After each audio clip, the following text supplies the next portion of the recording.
Bukan kaleng-kaleng, alat konstruksi ini beneran bikin kontraktor geleng-geleng kepala.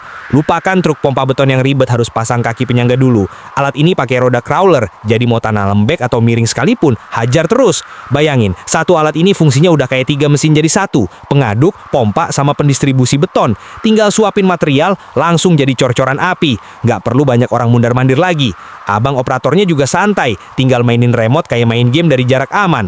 Kerjaan jadi cepet beres, resiko kecelakaan juga makin minim. Proyek pelosok jadi serasa proyek kota besar kalau pakai ini. Gimana? Minat punya satu buat di kampung?